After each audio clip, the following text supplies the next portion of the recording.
Hello everyone, my name is Ganyiso, and I'm an alcoholic. Um, so I've been sober for 2 years, and I didn't share my one year milestone, but I learned a lot of lessons through that, because the reason that I didn't share my 1 year milestone was, I learned a lot in that time, but the biggest lesson that I learned at the time was there's a very vast difference between being sober and being a part of this fellowship, or being in recovery as a whole. So that's the one thing that I took from my 1 year. Wasn't the greatest time in the world, but I'm really grateful for the. Sorry, I'm very nervous. Yeah. My voice tends to rattle a bit when I'm nervous, like one of those polyphonic ringtones. If anyone knows what that is.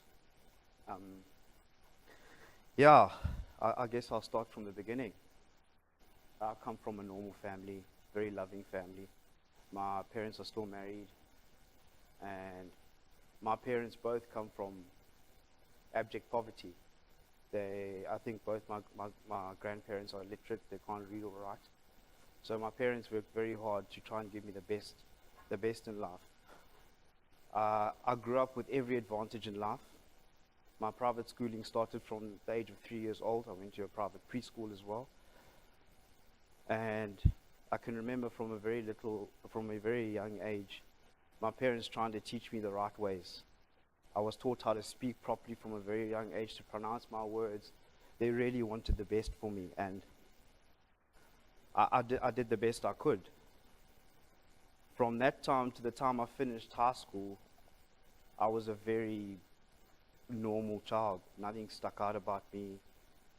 I never had a drink, ever, right up until I matriculated.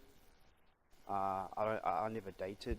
I never did much, really. I was, in my mind, a pretty insignificant person in life. I won't share too much about what happened to me during active alcoholism, because it's not why I'm here. But I'll just share with you the moments that stick out for me, that for me highlighted what I think makes me an alcoholic. The first time I tasted alcohol was after matric, at the Belito rave, whatever you want to call it, where all matrics in this region go to after the matric to sort of celebrate. And yeah, and I had 3 friends in high school. I didn't have a lot of friends. We both went down there. We were very prepared. We got to that place. We stocked our fridge full of food. We had enough food to get us through. My friends, by the way, were very similar like me. I kind of latched onto them because they were very sort of in the background. And we made our way to the local club where everyone was supposed to be that night, and obviously this is what was going to be our time to drink and be free. I got to the bar. That time I didn't even know what I drank. So I asked the guy for a beer, and he said, "What beer?" I said, "Just any beer." I didn't even know what types of alcohol there were or out there or whatever. And so we got 3 beers. We sat down. That night we complained how dark it was in there, how everything's so loud, we can't even hear each other. Why are we even here? So one of my friends told me that there's a girl from our sister school, which I used to go visit in high school. I used to walk like 2 kilometers to go visit her, sit there in silence and just walk back to school. But she wanted to speak to me that night, and that was a good enough incentive, because I was afraid of everything.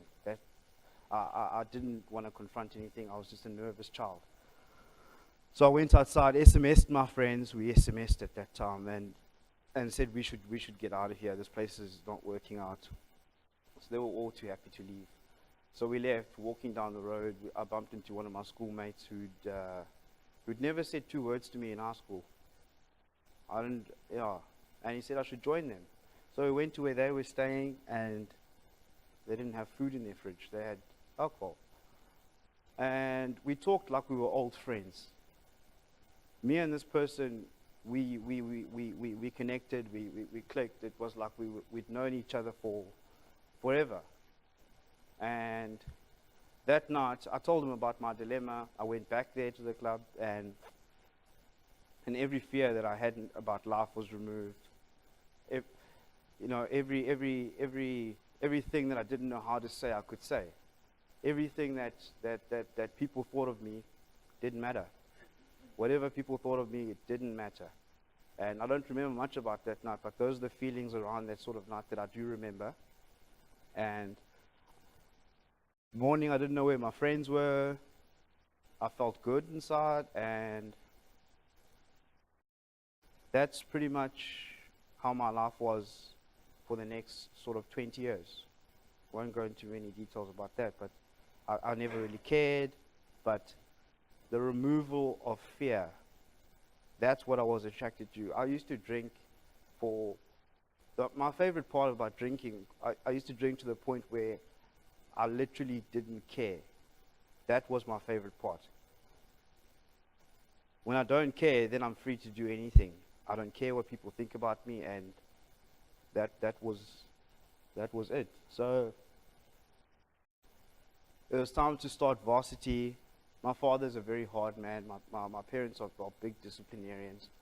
It's a wonder how I turned out the way I did, but I still today believe that it was a blessing. My father only really believes in 5 professions. To this day, he doesn't believe I have a job. But that's just, I've got lots of issues around that. But I spent 5 years at varsity. I don't have a degree today. My father paid for everything. He paid for my accommodation, food, whatever I needed. My education, he paid for that. And I didn't achieve anything that time. And until eventually, after 5 years, pulled the plug, stayed at home for a little bit, and from the time I first started drinking, I was a regular drinker. I enjoyed drinking at bars. I wasn't like most people my age. I used to go to a bar and sit where the bar is, so I didn't have to walk anywhere. Or I used to like to sit from a very young age, to sit at a bar, and I like talking to people around the bar. I was mostly alone, but I would go to a bar and sit and drink by myself, and I made friends extremely easily. I was the type of alcoholic who was obnoxious, rude, and I used to have a very profound skill of looking at people around the bar, and I was able to identify everything about them that's wrong. I was able to manipulate that and turn that into jokes. And I was able to make people feel lesser than. And I always would be the first person to speak, because I believe alcoholism is very fear-based. That's my reality. This is what I felt. And if I didn't say anything before to anyone around me, or whichever party or bar I was at, I believe that I would be found out. People would know that A, I'm terrified of life. B, there's no ways that I can function without this drink in my hand. So I was drinking about 4 to 5 days a week. I was drinking, until eventually my parents gave me another opportunity to go back to school, and school really wasn't that nothing really happened there. But then started my working career, and I was always obsessed with having someone with me. I can't remember a time where I never had a girlfriend or someone who was paying the price for my drinking. It was always, in fact, the first time I started working was because of a girl. I would have never worked otherwise, because I needed money, and my allowance wasn't really cutting it at that time, or for her. And I started working. My working career, I received my third and final written warning of working in the first 3 months I worked for that company. It's the company I work for today, strangely enough. Third and final written warning, they didn't want me there. I smelled like a brewery all the time. There's always alcohol on my breath, and obviously it reflected in my work, and I was just in a haze the whole time. Don't know how I managed, but I did work for that company a long time. I was able to dodge that bullet, but that sort of thing preceded my whole working career. I work for a car dealership. The amount of cars that I've damaged, the amount of damage to customers that I've caused, it was a lot. So I worked there for about 2 years. I moved to Durban, and Durban's also, it was just pretty much the same stuff right throughout my working career. And I met a girl here in Durban, and I decided that things were a bit heavy for me here in Durban, because a lot of people started not to like me much. A lot of people I was constantly getting into fights, and it wasn't really the place for me. Luckily for me, this girl wanted out of Durban, so we moved to Midrand. Stayed there for only 6 months, and then we moved to a little province, or not a little province, a little town called Secunda in Mpumalanga. But and that time it was bad, simply because I got work very easily for some reason, but I was always in trouble. And that time I started to try to change my ways. I really made an effort. After I'd moved to Durban, I really tried to stop drinking, or even to drink moderately. But I'd decide to myself I'd have 3 beers every night, because I would not be able to function or speak to my other half at the time without having something in my system. I couldn't. So that was my routine. Even from when I was living, I would leave work, buy a 6-pack, drink 3 on the way, and then drink 3 at home. And it was okay for a few years. But then things gradually got worse and worse and worse. The consequences for my drinking were pretty much the same as when I was here. Nothing really changed. I'd have endless fines. I would have cars that were damaged.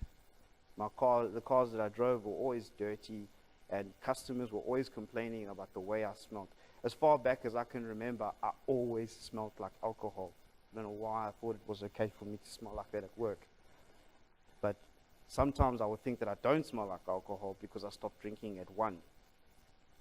But then someone would come across me who got close enough to me to say, "God, do you want some gum or something? This is really bad." I never said much at meetings at work, because I knew if I opened my mouth, that whole room would stink. Like I literally, when I look back, think that I was always just constantly drenched in alcohol. I never smelled it on myself, but everyone who came across me would tell me that you smell really bad. And yeah, at that time I got engaged to the lady I was with. Actually, in 2014, I was supposed to get married to her, but it was always an endless,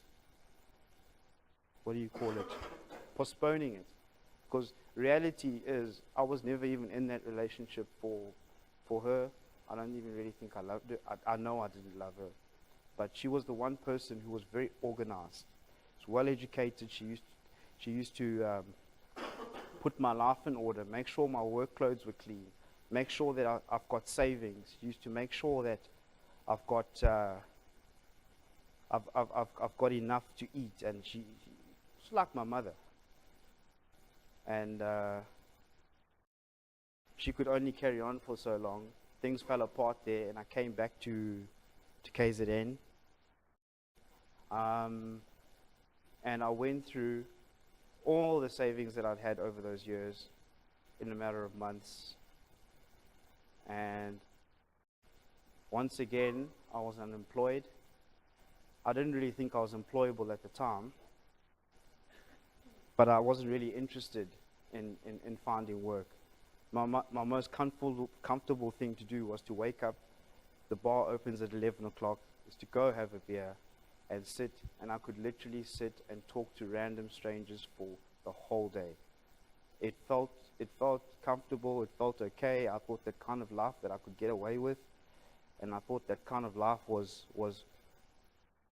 meant for me, because it was about 10, 12, a long time after high school, and I tried everything. I tried to piece my life together. I tried to get married. I tried to hold on to a job. I'd had in this period phenomenal opportunities. I remember even in Durban, I even got an opportunity to manage accounts for a guy who was working just selling trucks, which is very good money, and I managed to botch that up in a year. So I kind of settled nicely into the life of, and I always noticed that I was the youngest person at that bar.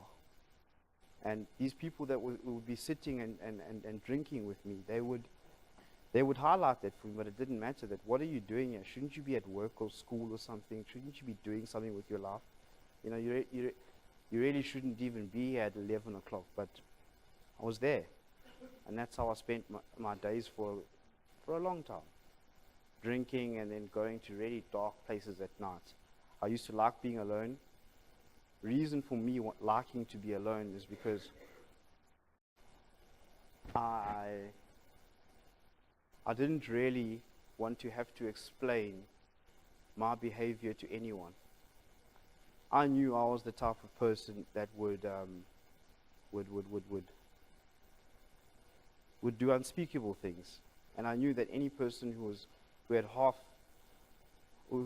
a little bit of sense would say that maybe you should look at stopping what you're doing now. And that's why I like being alone most of the time. And then I would sleep at all hours of the morning, 3, 4 o'clock in the morning, and wake up and do the same thing. It was an endless cycle. The other moment that sticks out for me, where I realized that this problem that I have is huge, and there's no ways in hell that I can do anything about it myself, was as a person at that time who I believed was unemployable. I tried to find a job, and I got a job working for a BMW dealership here. I got a good reference from where I was working in Mpumalanga, so they were quite keen to give me everything. So they gave me a brand new BMW on the Friday. The only condition for them was just show up to work on Monday. Danny Hanger, and he says that you know what you're doing. And that Monday, it was, I don't even know how it happened, but my last lease on life, I believe, my last chance at ever trying to have a job and live a normal life, I showed up to that job at 11 o'clock that Monday, from Friday when they gave me the car. And I went to the person I was supposed to report to, and he said to me, "Nkanye, so I can understand if maybe you went out and had a bit of a celebration, that's normal. But you're still drunk. And we can't. We just, there's no way around this." Went groveling to the company that I work for today, and I worked there for about 2 months until someone from this fellowship was transferred to where I was working at the time. And at this time, it was pretty much the same thing. I'd go missing for weeks. I would not do what I was asked to do. I would smell like liquor every day, and he knew what I was going through. And I don't know how words, when they come from someone else, tend to mean more. When you look at that person, you kind of know that they know. And he said one thing to me. He said, "Kanye, so can I have a word with you?" And I sat in his office, and he told me these words. He said, "It doesn't have to be like this." And when he said those are words that can be said in any context. They could be But when I looked at this person, it somehow inside me, it was like he knew what he knew what I was going through, and he knew sort of why it doesn't have to be like this. And I internalized that somehow. And at that point anyway, he was speaking to me because I was on the verge of losing that job that I had at the time. And when I was at home, he came to see me and he told me what his experience with this fellowship, and that was my first taste of identifying with someone who's like me, I believe. And at that time I was left with little or no options in my life, which was a very big blessing at the time, because my entire life I'd always had options. I always had a way to bamboozle my way out of a situation. I always had a way to try and make do. That was just naturally me. And every time I would try and sort of maintain a sort of lower level of living, because that time I think inside me, my will to dream about anything was gone. I just wanted to try and maintain like sort of, a very low level of living and just go on about my business. And each time I thought that I could do that, somehow, some way, the lowest form of living I could find, I would go even beneath that. And each time I'd go beneath that, I'd say, okay, that's it now. How can stuff get? Each time, people would walk around and say, Nganyi, so this, even for you, is an all-time low. I used to hear all these things like that all the time. Like even for you. And I always used to compare my drinking to another person. I'd say, you know what, I get wasted, but at least I'm not like that guy. And I became that guy.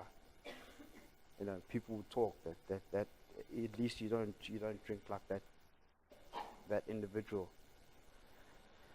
So I was pretty much out of options. Truth is, I was tired. My body was exhausted. And when this particular individual told me I don't have to carry on like this, there's another way out, I believed him. Something inside me said that there surely has to be another way. And that conversation, I ended up in a treatment center.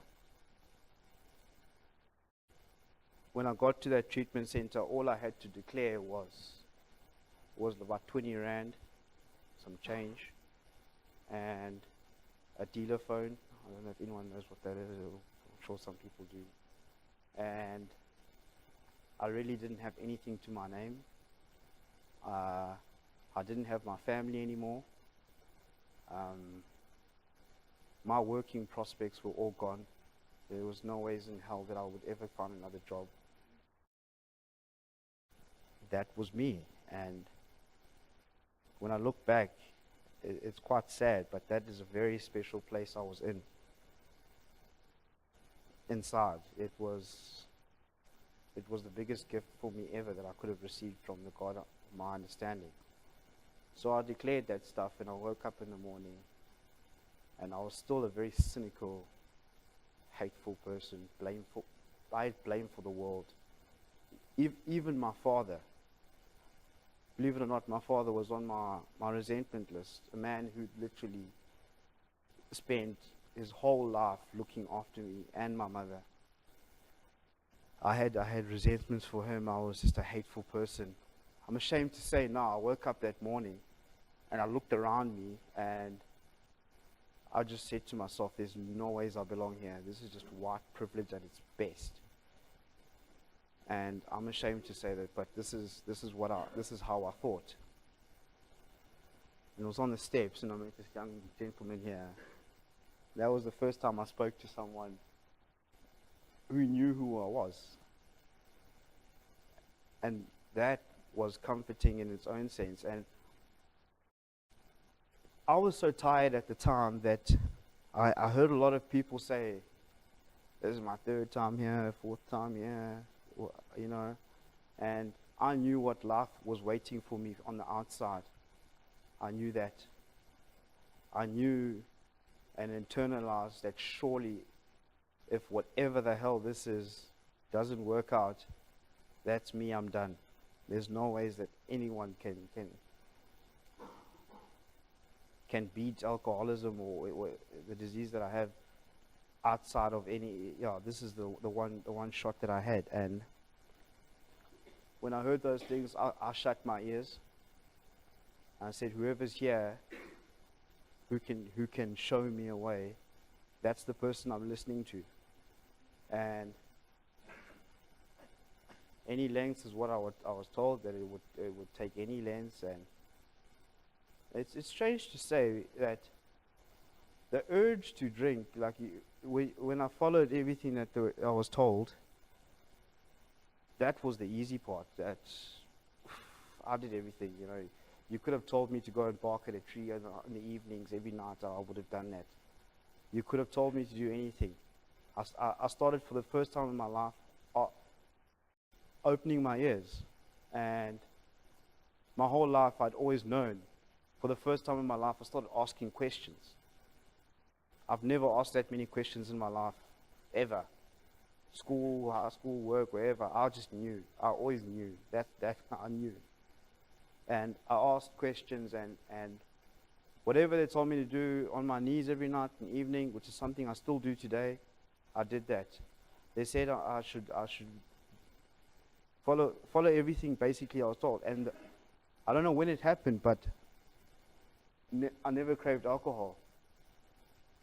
2 years later, I've never craved a drink, ever. But, and that was that. You know, I left the treatment center and, you know, I was feeling good. You know, the Puza face had left a bit. Had been arrested for a while. And, you know, I managed to walk back into the company that I had caused so much shit for years. And I said to myself, this is what God, you know, wants for me. I said to myself, God wants me now to get my life together, make amends in this company, and it's about, you know, I wanted to get my life together, and I thought this is it. And shoot, the first like 9 months of my life were phenomenal. I was earning a really good salary, and I was my life was just getting pieced together. I lived in the apartment that I actually pictured in my mind. It was a very nice apartment, and it was, you know, I got things, but that's not what I think God wanted for me. And I found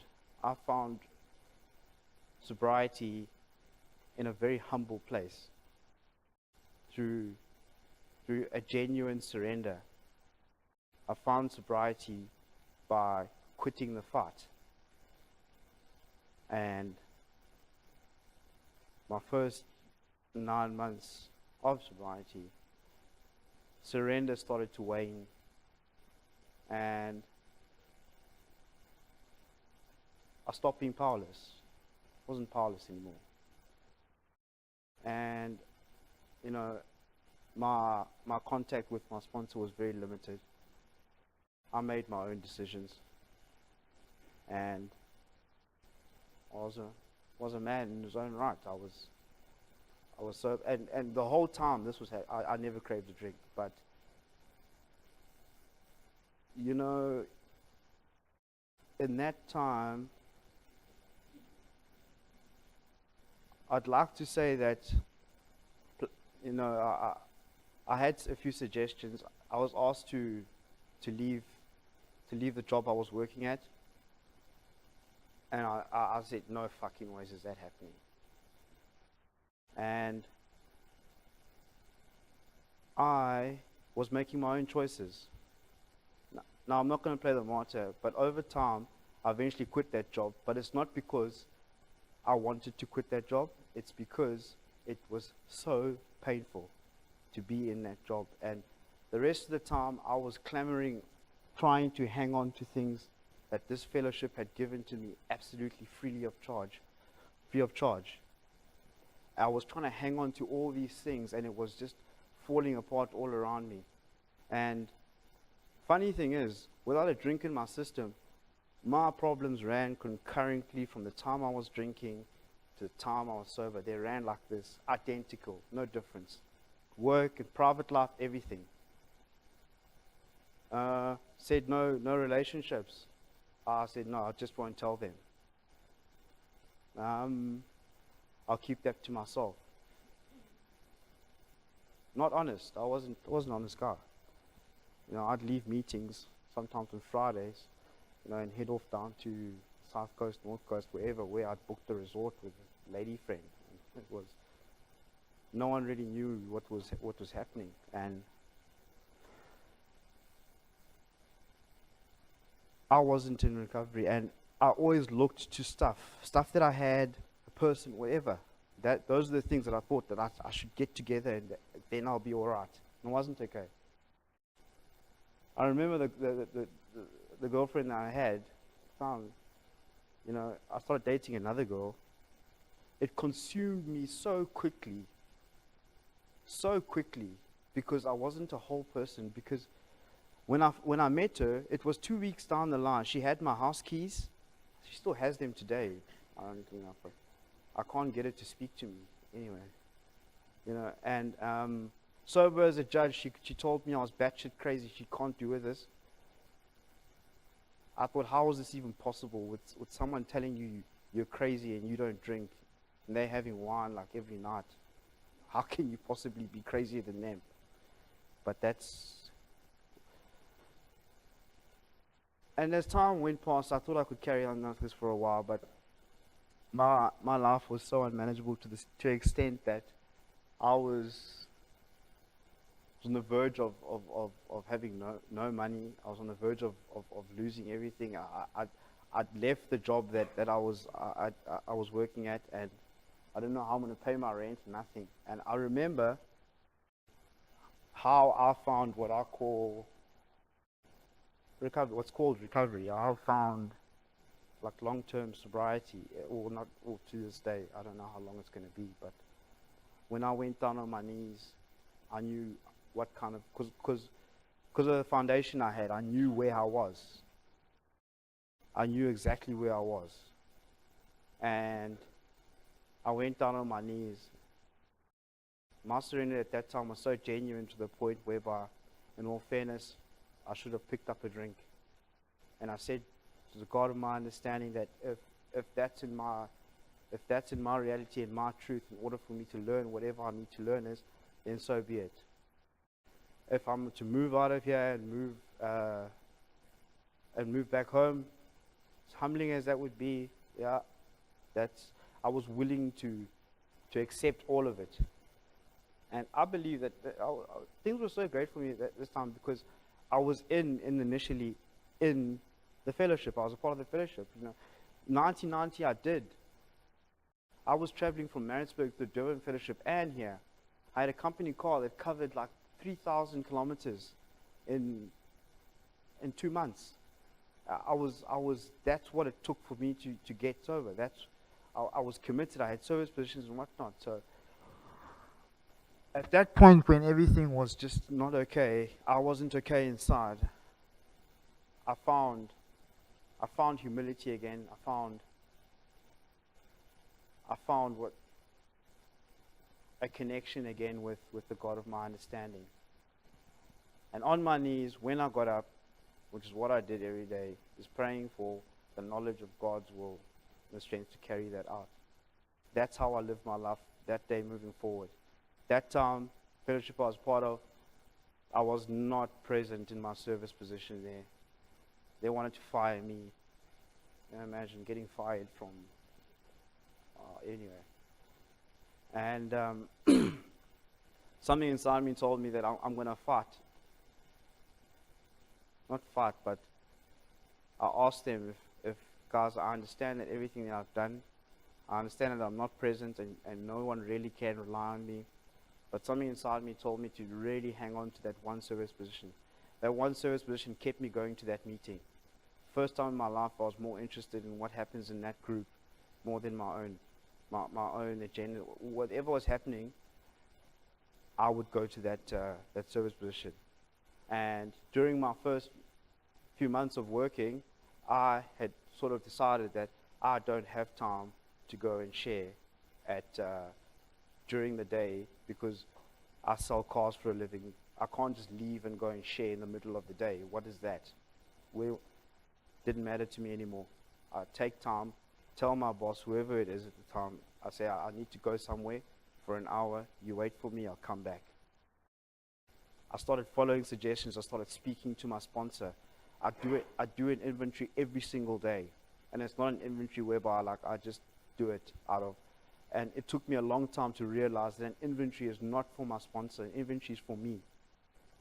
So I have a problem with honesty. I don't like being exposed. I don't like being honest. But that's how no one was ever able to help me. And when I started internalizing the fact that this is for me, in order to create awareness for myself, things started to change for me then.